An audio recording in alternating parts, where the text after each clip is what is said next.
අද අපි කතා කරන්නේ කාන්තාවන් අතර බහුලව තියෙන රෝගී තත්ත්වයක් වන මේ පියවරු පිළිකා ගැන. පියවරු පිළිකාවකට ප්‍රතිකර්මයක් විදියට වෛද්‍යවරුන් බහුල වශයෙන් භාවිතා කරන ශල්‍ය කර්මයක් තමයි මේ මැස්ටෙක්ටොමි කියන ශල්‍ය කර්මය. මෙහිදී විශේෂයෙන් සිදු වෙන්නේ රෝගියාගේ ආසාදනයට ලක් වූ පියවරු හෝ පියවරු කොටසක් ඉවත් කිරීම.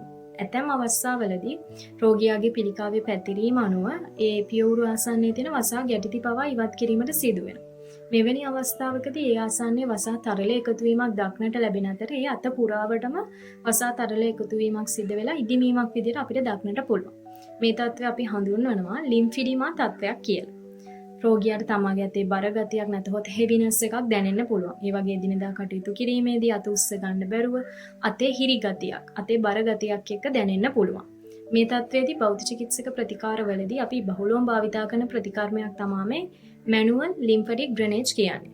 මෙහිදී සිදු කරන්නේ අපි මේ රෝගියාගේ එකතු වෙලා තියෙන වසා තරලයට හොඳින් ගමන් කිරීමට අවකාශය හදලා දෙන එක.